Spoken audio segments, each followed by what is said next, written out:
Velkommen til Paris. Velkommen til Billedbladets live-dækning af den kongelige familie og gæsternes ankomst til Grev Henriks konfirmation i den danske kirke i Paris, Frederikskirken.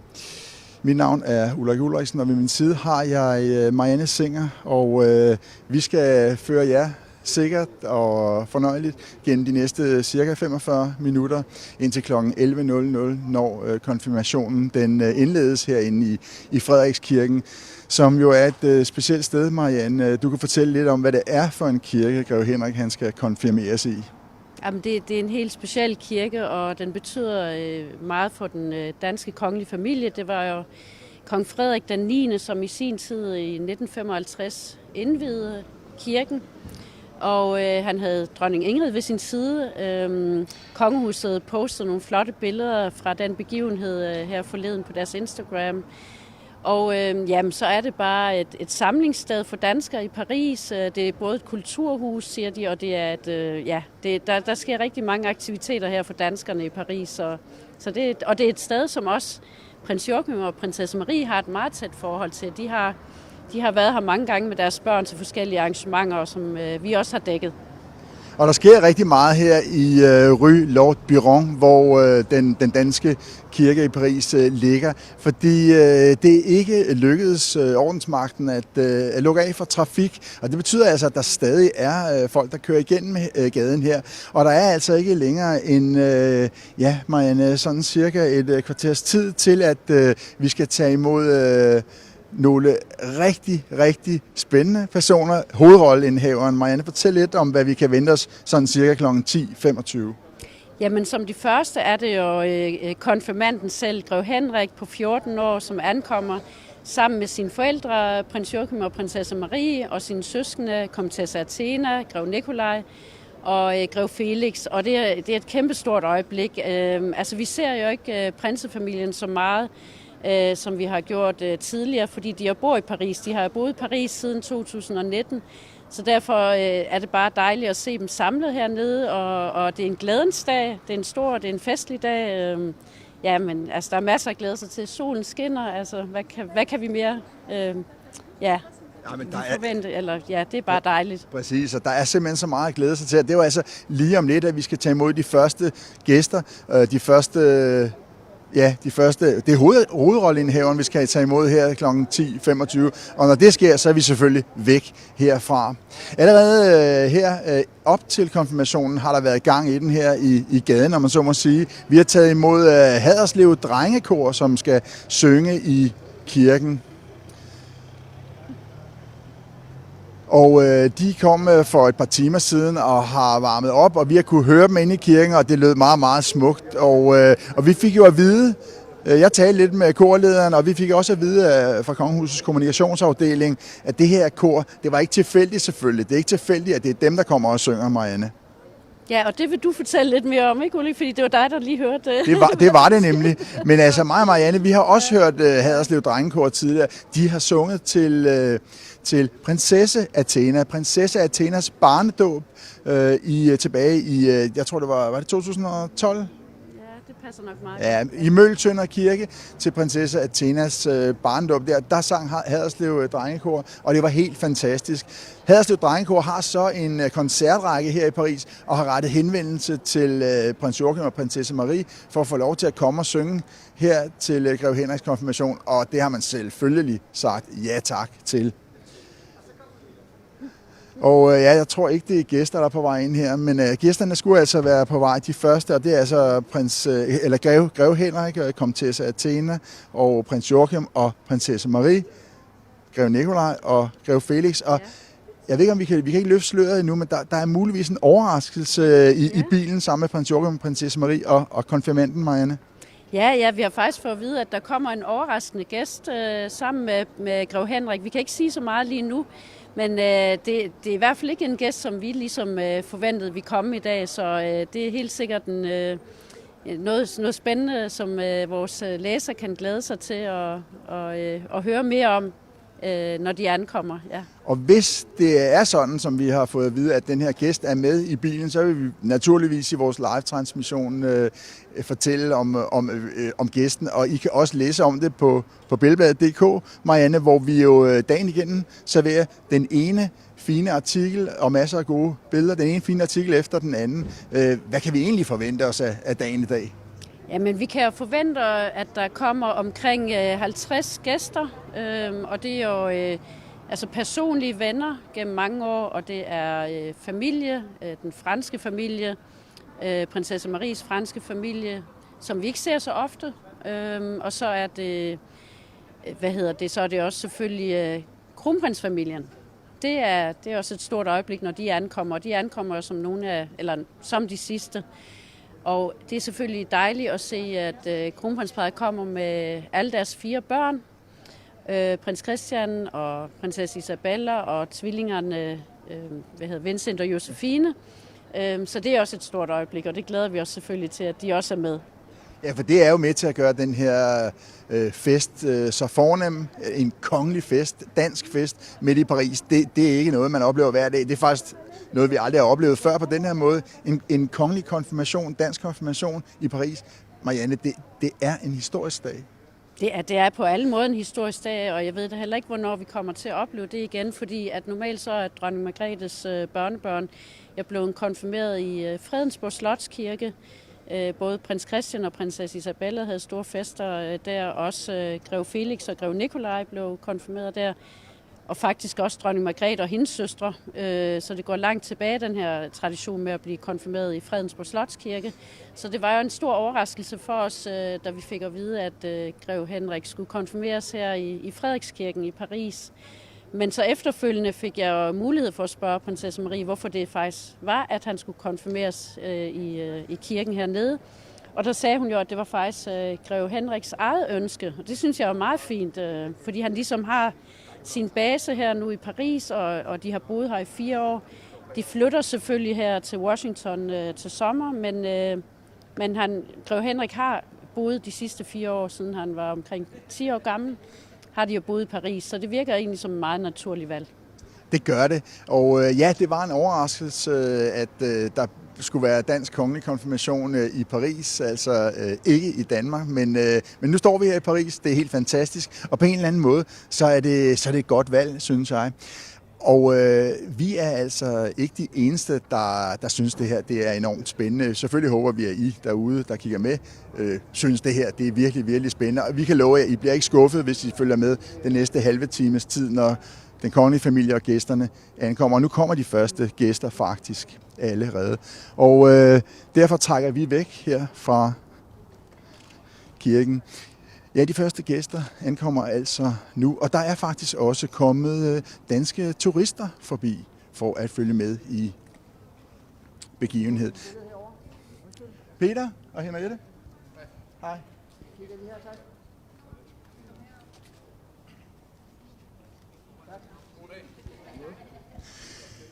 Prins Joachims barndomskammerat Peter Stenstrup og hans hustru Henriette er nu ankommet til Frederikskirken. Peter Stenstrup, som prins Joachim har kendt i mange år, helt tilbage fra tiden på Krebs skole.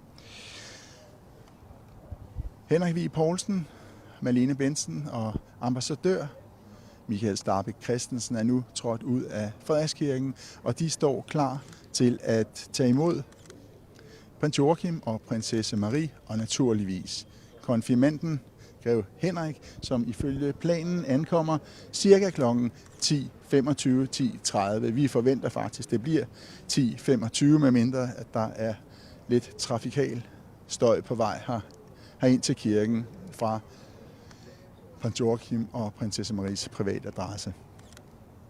Men ganske snart ankommer konfirmanden altså hertil, sammen med sine forældre og sine søskende, komtesse Athena, grev Nikolaj og grev Felix. Og så har vi altså hørt, at der er en, måske for nogle, i hvert fald for os, lidt overraskende gæst med i prinsefamiliens bil. Men det vender vi tilbage til lige om lidt.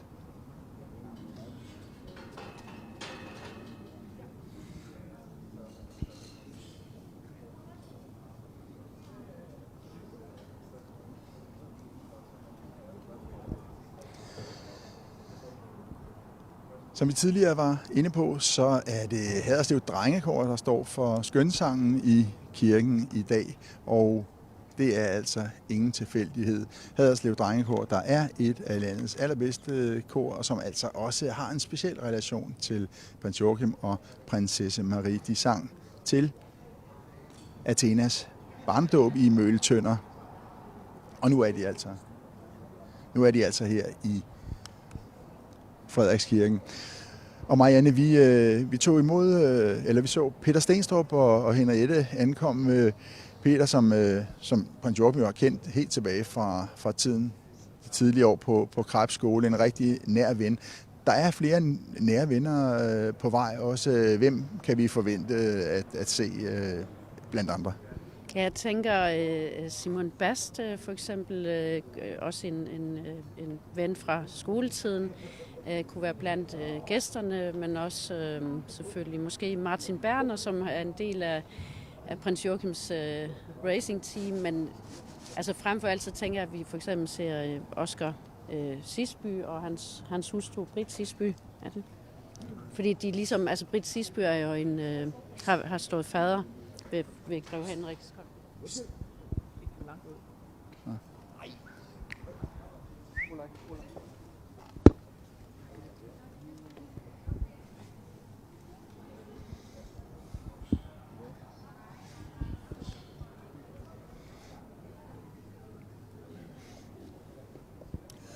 Og her kommer flere gæster til kirken, og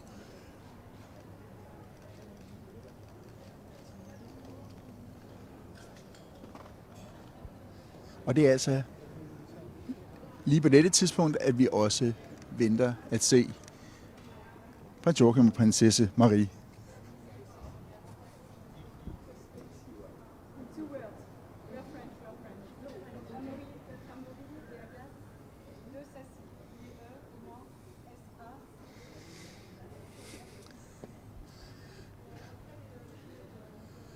Og det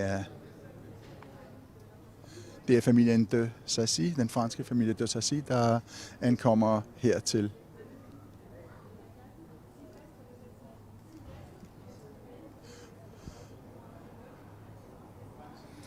Og familien de Sassy møder altså talstærkt op, ligesom vi også forventer, at kronprinsfamilien gør. Kronprinsfamilien, der altså kommer Mary og Frederik og deres 4 børn, Christian, Isabella, Vincent og Josefine. Og her har vi familien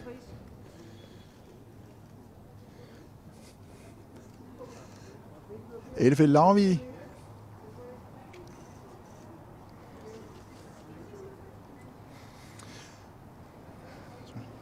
Mette og Christian Ellefeldt Laurvig, som altså ankommer her til Frederikskirken, nære venner af prins Joachim og prinsesse Marie.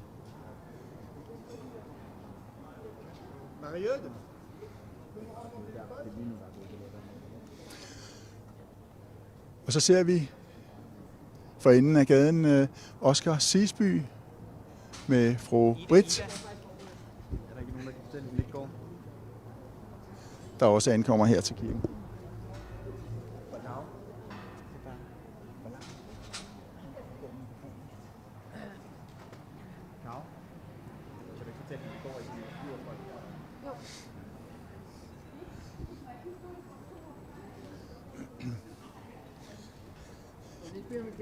Ja.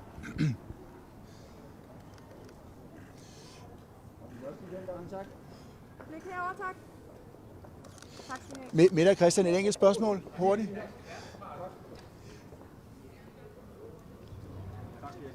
Mette, en fantastisk dag, der er i vente. Hvad glæder jeg mest til i dag? Ja, vi glæder os jo til at se den unge konfirmand, se hvor stor han er blevet, og takke ja til at komme videre i livet her i Guds ånd, om man vil.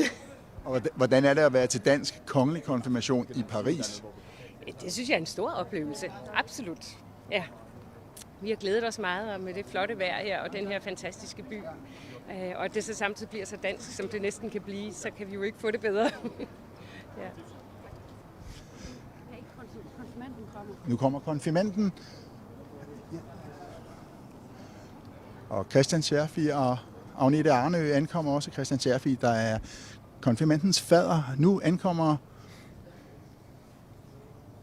grev Henrik med familien.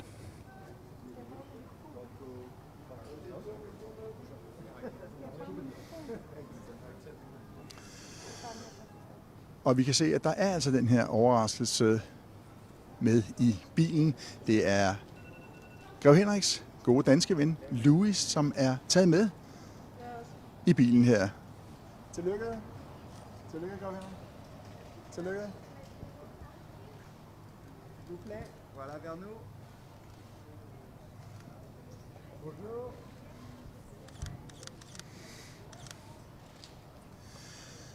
Og Frederikskirkens præst Malene Bensen og Danmarks ambassadør i Paris, Michael Starbæk Christensen, tager imod konfirmanden og prinsefamilien.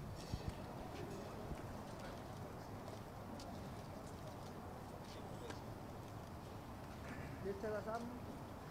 Og så denne vej, tak. Hvordan har de det? Hvordan skal du bedre på at sige? Har det rigtig godt. Det kan over os. Og må vi også bede om en her. Vil du bedre på at sige? Lige en enkelt gang, ja, tak.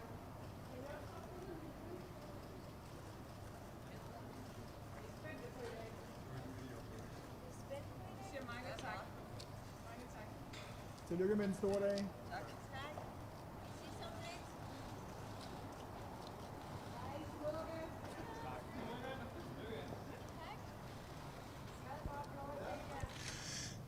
Skønt at se konfirmanden omgivet af sin nærmeste familie, og stemningen var rigtig god her forud for konfirmationen i Frederikskirken her i Paris.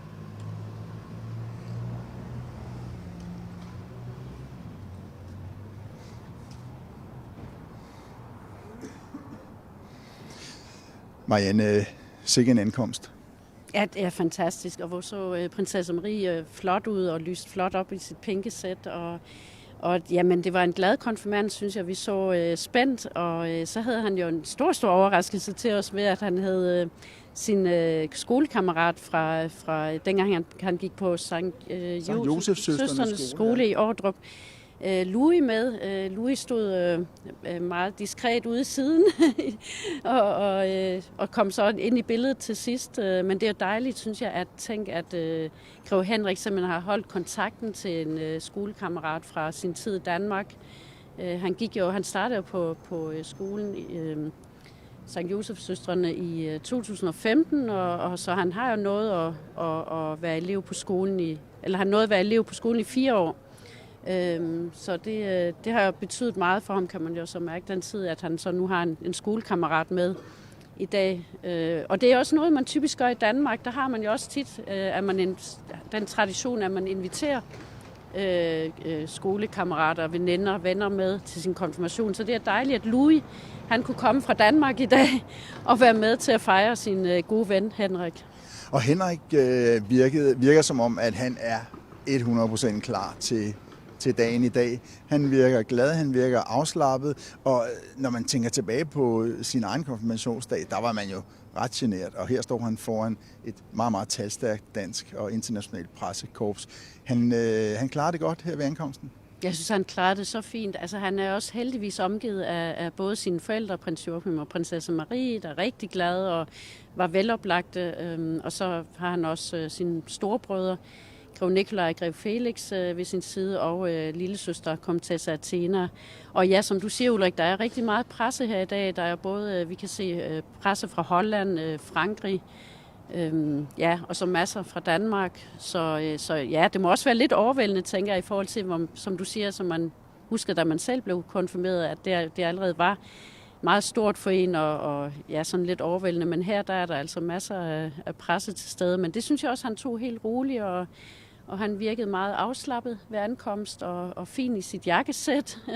Han var virkelig sød at se på, så det var dejligt ankomst. Og så er der allerede ankommet en del gæster. Vi tog imod Mette og Christian Ehlefeldt, Laurvig og Oscar Sisby og fru Britt, og ja, Peter Stenstrup og Henriette er kommet. Også Christian Scherfig og hans Agnete Arnø, og Christian Scherfig, han er jo blandt faderne. Faderne, de er jo selvfølgelig også til stede her i dag.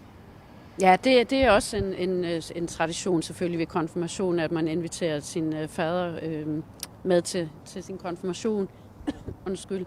Men altså faktisk så var der også allerede nogle franske venner til stede, eller der ankom nogle franske venner, og det var prinsesse Maries gudsøn, og så hans familie, som også ankom.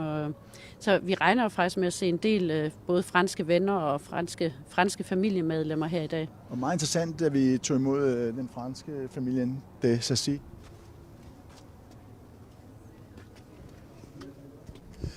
Og nu ankommer prinsesse Maries far, Alain Cavalier.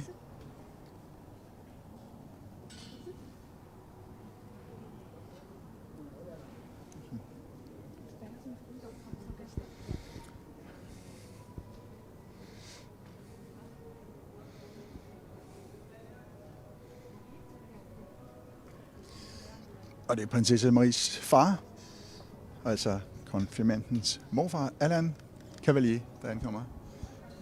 Alain? Bonjour.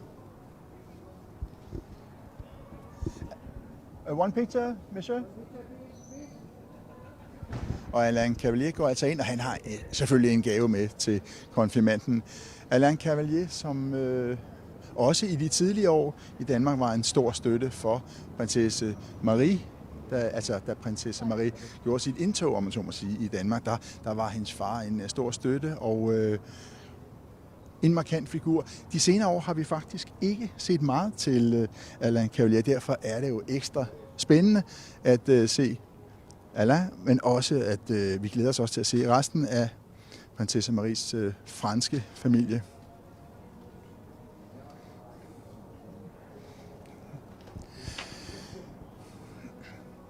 Marianne, prinsesse Maries far, Alain Cavalier, ham har vi ikke set i lang tid. Nej, jeg mener, vi sidst så ham i 2019, ja, da han var til prins Joachims store 50-årsfejring på Amalienborg. Men altså, han er jo tidligere reklamemand. Han var jo med af et reklamefirma. Nu er han pensioneret, og det så ud til, at han havde sin kæreste med. Hende har vi i hvert fald også set før. Så det er dejligt. Han havde en fin gave i hånden, så vi. Så han er også klar til fest. Og der var så ikke lige mulighed for at tale med ham, men han så da spændt ud, synes jeg, og glad også, og skal nu opleve sit barnebarns store dag her, så det er dejligt. Og mens vi stopper lige her, så vil jeg lige stikke mikrofonen i retning af kirkedøren. Måske kan vi høre Haderslev Drengekor synge.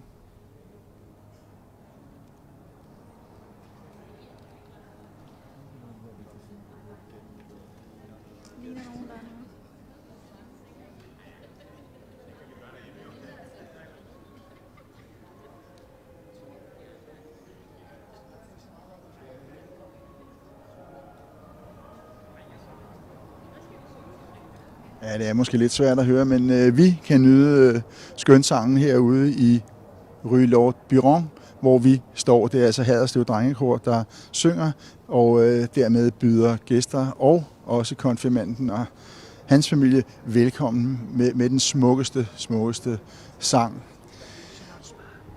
Charlotte Spar gør nu sin entré her til Rue Lord Byron.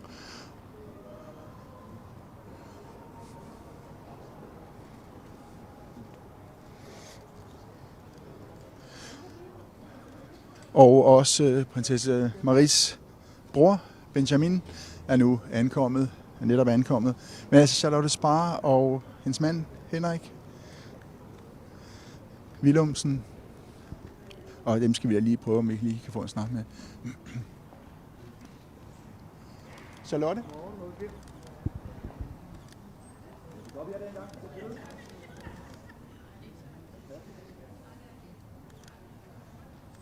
Og lige kig her også. Charlotte, et enkelt spørgsmål. Charlotte, sikke en fantastisk dag. Hvad glæder du dig allermest til i dag? Til at se Henrik. Jeg glæder mig så meget til at få ham konfirmeret herinde. Jeg har nu ventet på i nogle år. Forberedt sig til et helt år. Og det er jo noget ekstraordinært, at konfirmationen, dansk kongelig konfirmation, finder sted her i den franske hovedstad. Men det er også ret fantastisk, ikke? Om det er super skønt. Det er her, de bor, og Henrik går i skole. Så det er meget passende, det hernede. Ja, tak. Og tak til Charlotte Spar.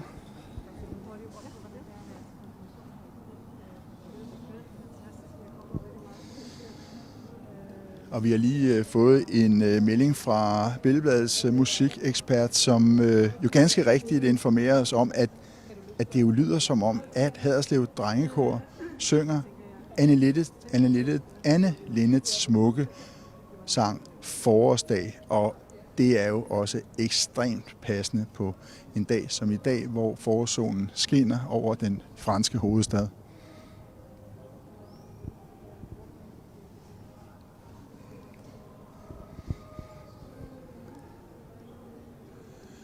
Og vi kan nu høre, at Haderslev Drengekor, de er videre til en ny sang, og vi er ganske sikre på, at de altså her i løbet af konfirmationen vil byde på en stor del af en fantastisk del, en smuk del af deres fine repertoire, som man altså også kan nyde i Paris ved et par koncerter i løbet af de kommende dage. Det er altså således, at Haderslev Drengekor, de har et par koncerter her i Paris, og i den forbindelse rettede de altså ifølge Kongehusets kommunikationsafdeling en henvendelse til prins Joachim og prinsesse Marie og bad om at få lov til at komme her og synge til konfirmationen, og det sagde man jo altså ikke nej til.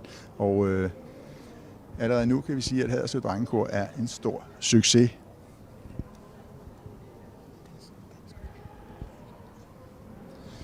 Og som vi tidligere også nævnte, ja, så er der jo altså kommet en del danske fans her til Paris for at følge med i konfirmationen. Der er simpelthen danskere, der er kommet her til byen for at selvfølgelig nyde alle byens herligheder, men først og fremmest for altså at komme her til Rue Lord Biron og følge med i ankomsten til Grev Henriks konfirmation.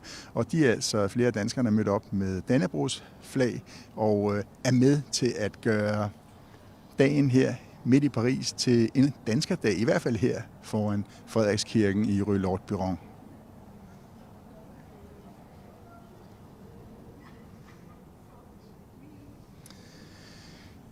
I alt ventes det, at der vil være omkring 50 gæster i kirken for at følge med i begivenhederne i kirken, når Grev Henrik konfirmeres af Henrik Vig Poulsen, assisteret af Frederikskirkens præst Malene Bensen. Flere af disse gæster er altså ankommet, og der er blot et lille kvarters tid til, at kronprinsfamilien ifølge planen ankommer her til kl. 10.55. Kl. 11.00 lukkes kirkedørene, og den kirkelige højtidelighed, konfirmationen, går i gang inde i kirken. I den forbindelse lukker vi ned for vores live-dækning, men kun små 3 kvarter, for kl. 11.45 er vi tilbage med live-dækning, og denne gang er vi inde i haven bag Frederikskirken, og her vil vi stille os klar til at tage imod konfirmanden, når han, omgivet af sin nærmeste familie, kommer ud af Frederikskirken, ud til pressen, ud for at stille op til et par billeder sammen med prins Joachim og prinsesse Marie og Grev Nikolaj, Grev Felix og komtesse Athena. Og så har vi en fornemmelse af, eller har fået en slags vink med en vognstang om, at konfirmanden, Grev Henrik, vil svare på et spørgsmål, eller måske endda 2 eller 3. Og det bliver jo også spændende at høre, hvordan han har oplevet sin konfirmation. En ekstraordinær dag, og også en historisk dag, ikke mindst fordi denne konfirmation altså foregår i Paris og ikke i Danmark, som vi ellers har været vant til med konfirmationer i den kongelige familie.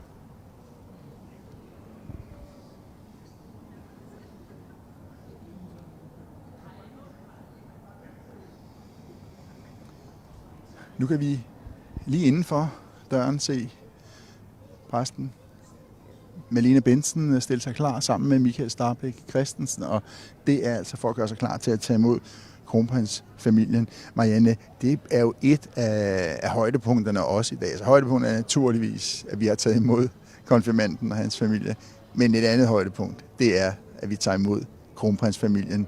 Det bliver jo fantastisk at se dem her i Paris. Ja, det bliver da rigtig dejligt. Altså, kronprinsesse Mary stod i sin tid fader til grev Henrik, og har derfor også en helt særlig rolle, kan man sige, i dag, sammen med de andre fadere.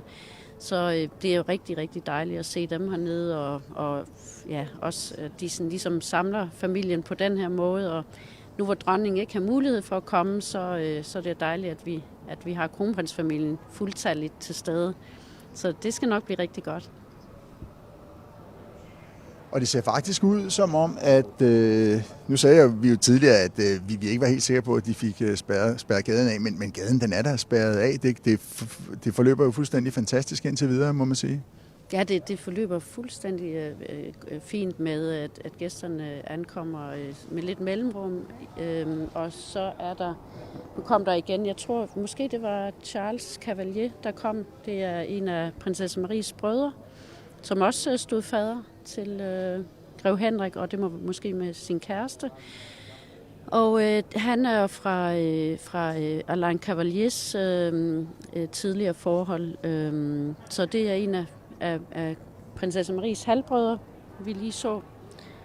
Og så ser vi også, der er kommet danske kongelige fans er også til stede, og vi står med deres Dannebrog-flag. Der er virkelig en god stemning hernede. Jamen, altså, jeg tror, jeg har været så fræk, hvis man kan kalde det sådan, og kalde det her en dansk fest i gaden, eller noget i den stil. Men det er da en dansk fest.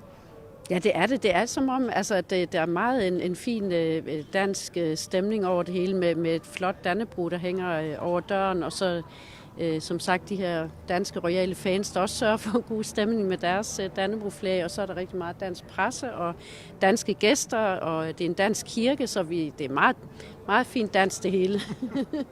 Og så skal vi ud, lad os bare kalde det ud i en dansk have, lige efter konfirmationen. Marianne, det er jo også altid et af konfirmationsdagens højdepunkter. Vi har jo oplevet det et par gange oppe i Fredensborg, når prins Christian og prinsesse Isabella kom ud til pressen og stillede op til billeder og svare på spørgsmål. I dag er det grev Henrik. Altså, jeg glæder mig helt vildt.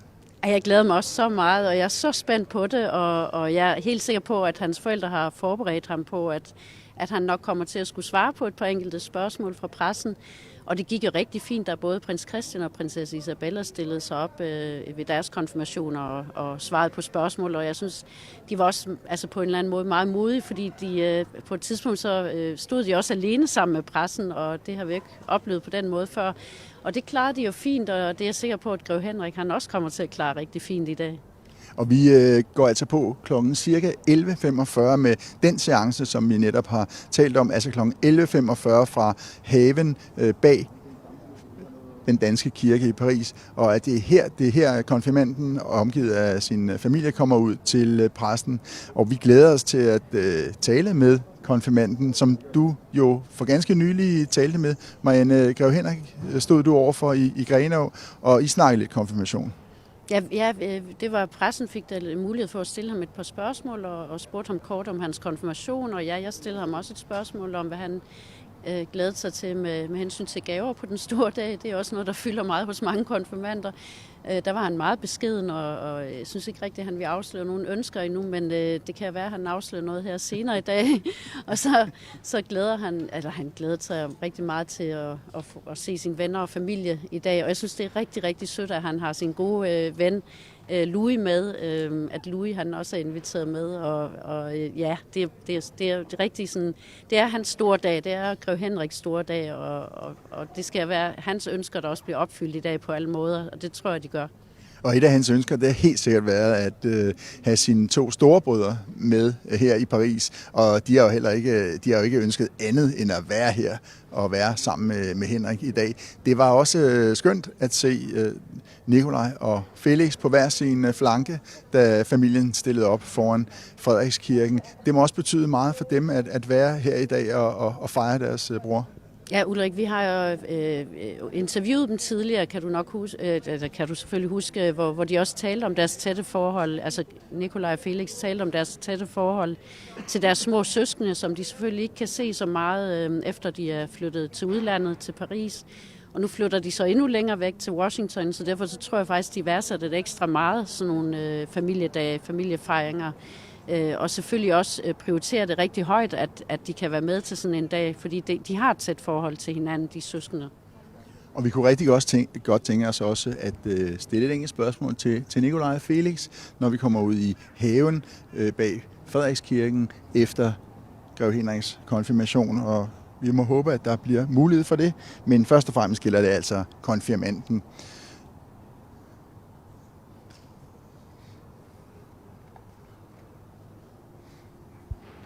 Og nu nærmer vi os altså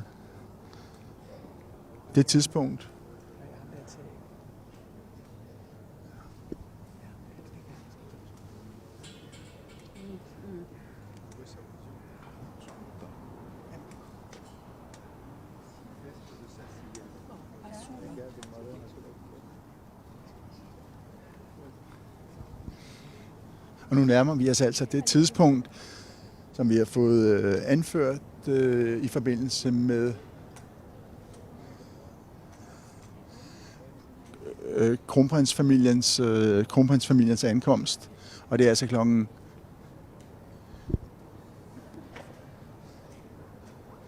klokken 10:55, at kronprinsfamilien ankommer hertil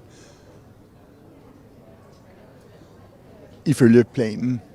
Nu vælter det faktisk ind med mennesker, med private, med turister her i pressepoolen, og det er jo ikke super godt for os pressefolk, men nu bliver altså nogle af disse turister bliver altså ført stille og roligt ud af vores presseområde igen, for det gælder om at få plads nok til ligesom at få de helt rigtige, de fine billeder, de historiske billeder af kronprinsfamilien, når de ankommer her til Grev Henriks konfirmation i Frederikskirken i denne fine gade, meget, meget tæt på Champs-Élysées, på Triumfbuen, den gade, Rue Lord Byron, hvor den danske kirke i Paris altså ligger. En fin, lille kirke. Og her er der altså flere franske gæster.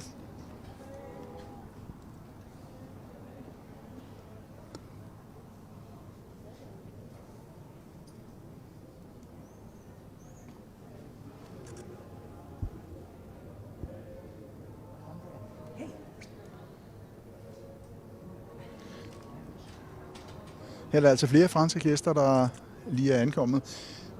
Og det er altså lige inden, at vi tager imod kronprinsesse Mary og kronprins Frederik, prins Christian, prinsesse Isabella, prins Vincent og prinsesse Josefine.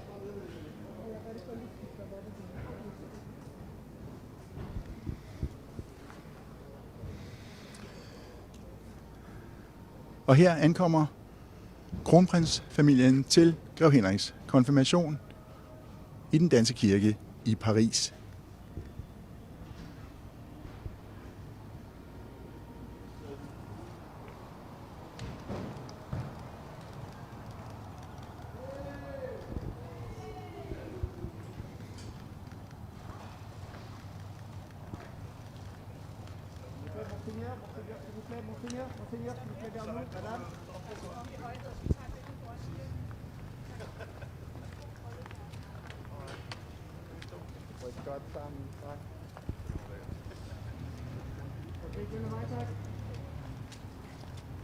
Just come and place up here.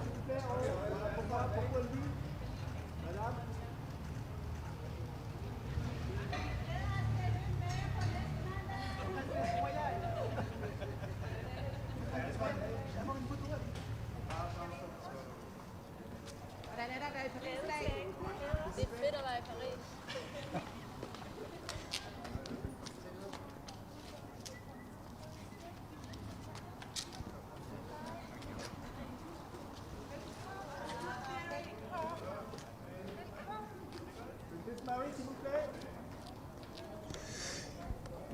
Det er fedt at være i Paris, siger prins Vincent, og det ser ud som om, at hele kronprinsfamilien er enige med Vincent i den udtalelse. Det er fedt at være i Paris på en dag som i dag.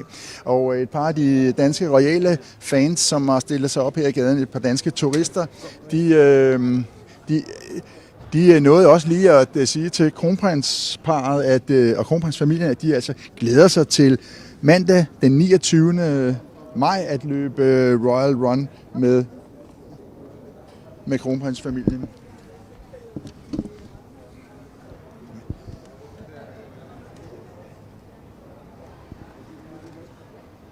Og der er altså stadig 5 minutter tilbage, før konfirmationen den indledes i Frederikskirken, så vi bliver lige lidt på live-signalet, og så går vi altså af cirka kl. 11.00, når konfirmationen den går i gang.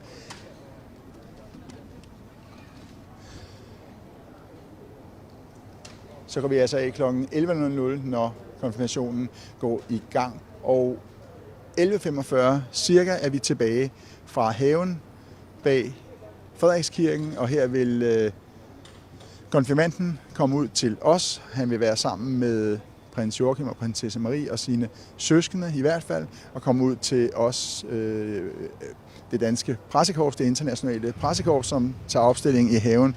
Og herfra vil vi have mulighed for at fotografere konfirmanden og familien, og så håber vi også at kunne stille et par spørgsmål til Grev Henrik om denne her store dag med familiefest på programmet. En dag, der byder på både det her officielle ved kirken, i kirken, og så selvfølgelig også på en privat frokost, en privat fejring af Grev Henrik på hans store konfirmationsdag.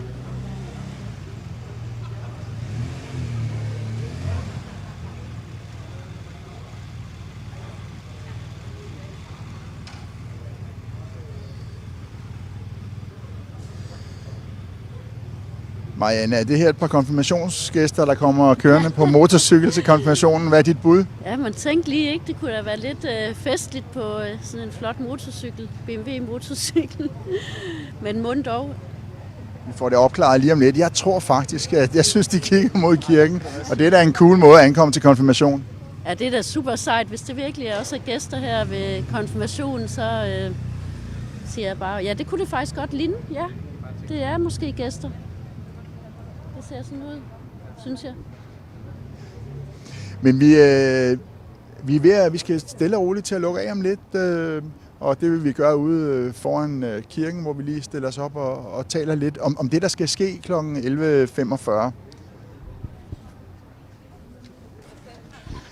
For det bliver jo altså ganske fint at kunne tage imod konfirmanden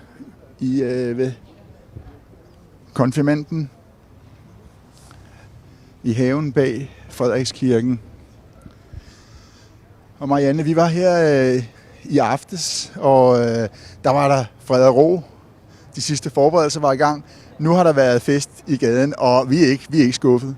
Nej, vi er ikke skuffet, nej. Og det var meget flot klædte gæster, og veloplagte gæster, og gæster, der også sagde, at de faktisk heller ikke, altså de danske gæster ser heller ikke prinsefamilien så meget, som de gjorde før i tiden.